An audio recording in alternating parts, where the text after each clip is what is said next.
Vocês já pararam para pensar como gostariam de ser lembrados? E do fato de que ninguém quer ser esquecido? Até porque quando paramos para refletir dentro de nosso interior, queremos ser lembrados por algo, queremos deixar um legado. Só que como seremos lembrados? Como pessoas más, pessoas boas, pessoas neutras? Bom, isso tudo depende não só de você, mas do outro e como ele te enxerga. Ian Goodbyery Fujimoto surpreende e transcende as páginas de um quadrinho para mais do que isso, para uma reflexão muito mais profunda e sincera sobre o ser humano e sobre como gostaríamos de ser lembrados.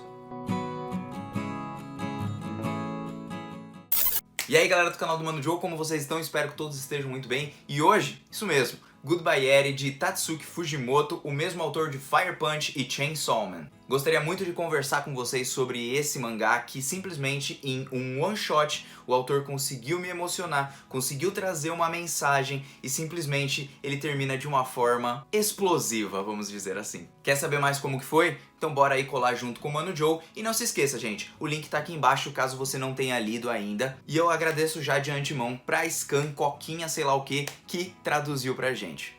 Bom, gente, o one shot do Fujimoto poderia ser facilmente um filme. Ele tem várias camadas de cada personagem que vai aparecendo, que são poucos, aliás. Porém, a forma com que ele utiliza os quadros faz com que você, espectador, realmente se sinta como um observador da história. Só que, claro, sob a visão de uma câmera onde aparece o nosso personagem principal, que é o Yuta. Um garoto que no começo da história ele tem apenas 12 anos e ele começa a gravar a sua mãe que tem uma doença e está prestes a morrer. O garoto que está apenas no ensino fundamental recebe um pedido da sua mãe para gravar os últimos momentos da sua vida. E até esse momento ele filma a mãe de uma forma muito bela, de uma forma muito bonita. Sempre pegando os principais ângulos da mãe, sempre pegando os principais pontos, mostrando ela sempre de uma forma bem idealizada, como se ela fosse um ser perfeito. Só que reparem que em alguns momentos o Yuta está desconfortável com aquela gravação,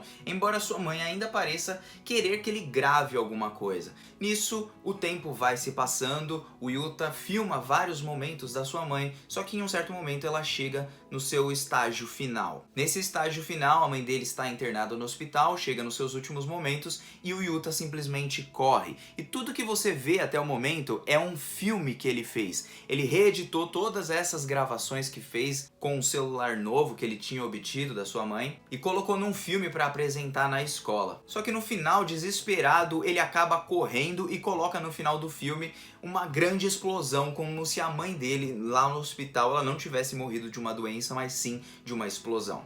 Até porque o hospital acabou explodindo por completo na sua gravação. Ele colocou um leve toque de fantasia, porém as pessoas ali que estavam assistindo da escola acharam o filme ridiculamente ridículo. O garoto é zombado, humilhado por todos e nisso ele perde a vontade de gravar e perde também a vontade de viver. Nisso ele faz uma última gravação dando um grande de um adeus, porque ele vai direto pro hospital onde sua mãe faleceu para tentar o seu suicídio.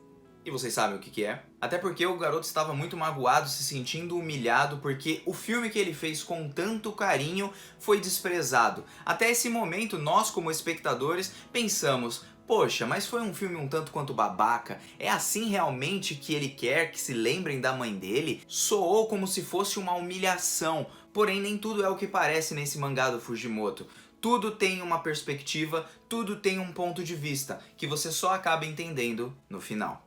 Nesse momento o garoto corre até o hospital, ele vai tentar pular até que uma garota aparece. Essa garota pergunta pra ele se ele ia pular realmente, se ele tinha certeza que ia fazer aquilo e fala pra ele não fazer, até porque ia manchar a reputação daquele hospital e era um bom hospital, então vai tentar se matar em outro lugar. Porém a garota acaba reconhecendo o Yuta, leva ele para um local abandonado onde ela levou ali um data show, coloca um projetor e eles começam a assistir filmes. O garoto vai junto com ela sem entender nada, porque a garota não explica, e do nada a garota diz para ele que ele tem que fazer mais filmes, ele tem que assistir mais filmes para poder fazer um filme realmente bom. Num primeiro momento a gente pensa que a garota está até humilhando o Yuta, porém não, ela na verdade está incentivando ele a fazer outros filmes que realmente possam prender o espectador e que façam aquelas pessoas que estavam rindo do seu filme e ridicularizando o Yuta, que elas possam chorar e soluçar com o seu próximo filme como uma revanche. Nisso, esses dois personagens vão se conhecendo e assistindo vários filmes. Eles vão criando um vínculo, uma conexão.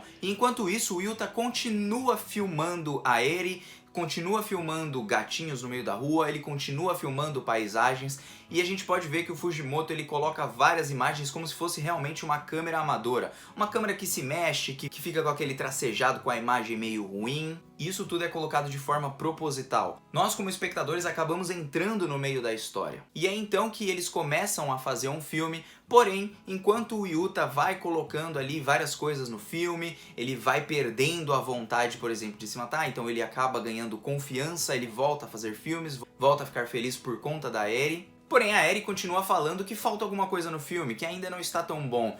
E enquanto eles vão fazendo esse monte de coisa, o Yuta resolve colocar mais veracidade na sua história. Ou seja, ele começa a continuar a história de onde ele parou, da sua mãe, e começa a continuar contando a história que nós estamos assistindo. Ele junto com a Eri, como ele gostaria de fazer aquele filme e como tudo poderia acontecer a partir disso. Enquanto eles vão gravando, a gente percebe que em um certo momento da gravação a Eri acaba desmaiando, e realmente ela acaba desmaiando porque ela tem problemas de saúde que não são mencionados no mangá, porém ela tem uma doença, assim como a sua mãe também tinha uma doença. E mais uma vez o Yuta não consegue aguentar toda essa situação e ele começa a fugir.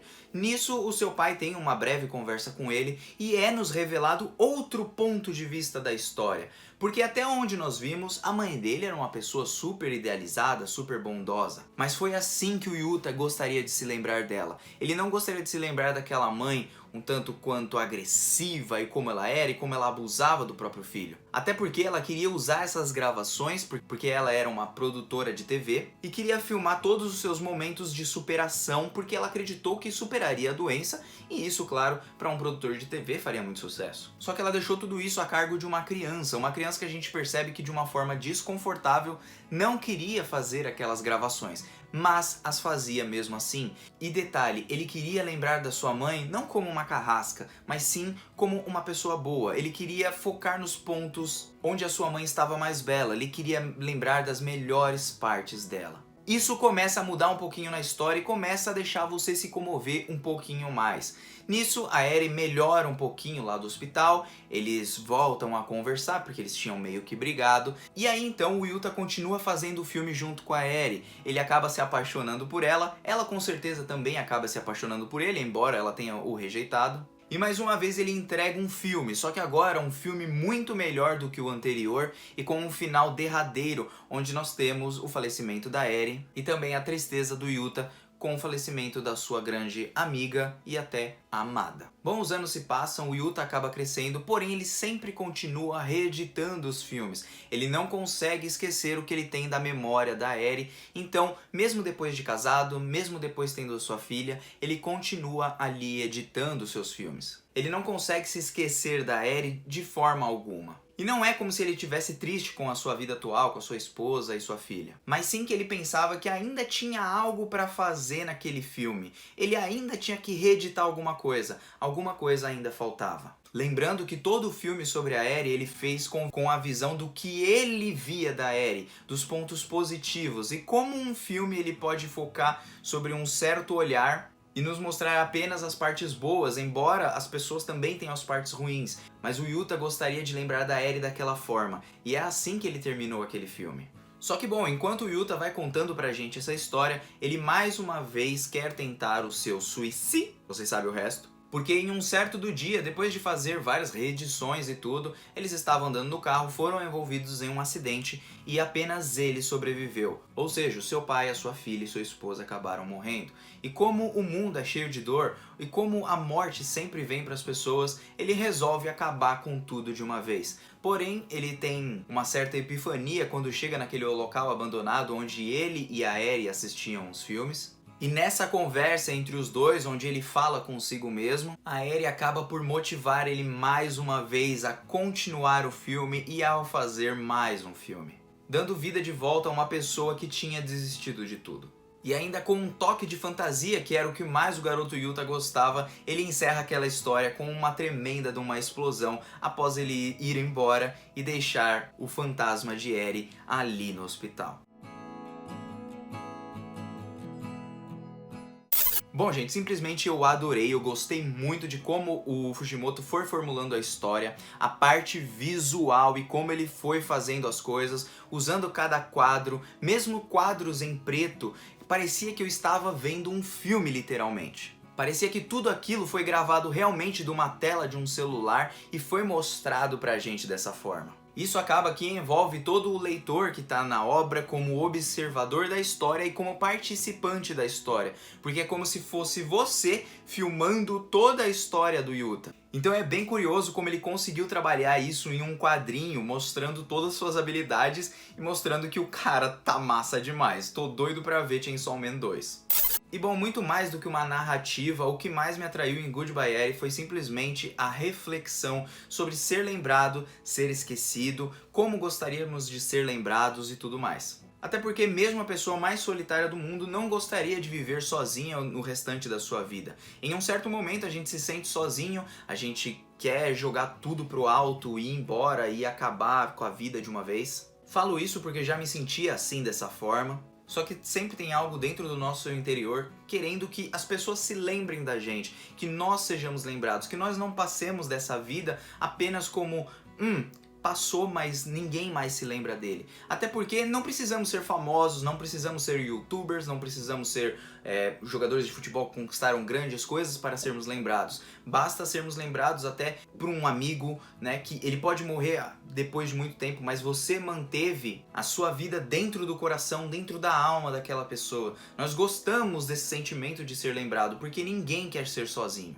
Mesmo que em alguns momentos queiramos realmente ficar sozinhos. Então é bem legal como o Fujimoto trabalha essa reflexão que não só envolve sobre a memória de cada pessoa, como vemos uma certa situação, como podemos moldar as coisas através de um filme ou através dos nossos próprios pontos de vista. Porque a gravação do Yuta, no final das contas, não foi só algo forçado, mas foi algo que ele gostaria de lembrar. Ele gostaria de lembrar e aquilo permaneceria para sempre dentro da sua memória, dentro do seu coração. Assim como a Eri, o seu pai, a sua filha, a sua esposa. Todos eles para sempre ficaram gravados dentro do seu coração e através disso, nas imagens de um filme, ele conseguiu trazer toda uma fantasia, mas também todas as coisas que ele gostaria de lembrar e nunca esquecer, das pessoas que não gostariam de ser esquecidas e das pessoas que ele não gostaria de esquecer. A vida realmente trata muito disso e quanto mais a gente acaba vivendo, mais a gente adquire isso dentro de nós, mais nós queremos ser lembrados. Quantas vezes você não quer ser lembrado pelo seu aniversário, ou então sendo lembrado por uma data especial, sendo que você é uma pessoa importante para alguém? Isso é um sinal total de alegria, sabe? E é uma coisa que me alegra muito quando alguém, por exemplo, lembra de mim, ou quando alguém comenta aí embaixo alguma coisa. Por quê? Porque somos seres sociáveis, gostamos de ter essa sociedade, de a gente poder conversar, mesmo até com pessoas que divergem dos pensamentos que nós temos. Então eu acho muito curioso como Fujimoto conseguiu trabalhar e conseguiu me fazer refletir muito sobre isso, sobre como eu gostaria de ser lembrado, sobre como eu gostaria de não ser esquecido pelas pessoas. Até porque gravando vídeos no YouTube, gente, não é simplesmente eu gravo os vídeos porque funciona como uma terapia. É também isso, mas também funciona como uma forma de vocês não se esquecerem de mim e eu também não me esquecer de vocês. Não me esquecer de cada inscrito que comenta aí embaixo. Sejam aqueles mais próximos, sejam aqueles mais distantes, sejam aqueles que só vão dar uma passadinha e nunca mais voltar. Não importa, o que importa é que podemos ser lembrados por quem nós somos, independente de quem somos, mas o mais importante, sermos lembrados por algo. Então foi uma bela reflexão que teve em Goodbye Eri. Acho que o Fujimoto transcendeu, ele simplesmente superou Look Back no meu ponto de vista. Gostei muito de como foi feito tudo e são essas minhas impressões, são esses meus comentários, são essas minhas reflexões. Gostaria de saber o que vocês refletiram também sobre, se vocês notaram alguma outra coisa, porque cada um vai ter um ponto de vista diferente nessa obra.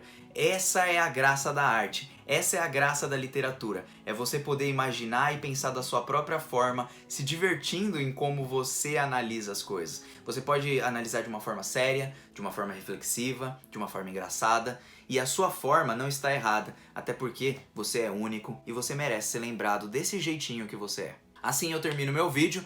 Espero que não tenha ficado tão maçante, porque ele ficou bem longo. E eu agradeço pra vocês todos que compareceram junto comigo, tá bom? Mano Joe tá vazando, até uma próxima. E se tiver mais Fujimoto, é claro que o Mano Joe vai estar aqui. Um beijo no coração, galera. Fui.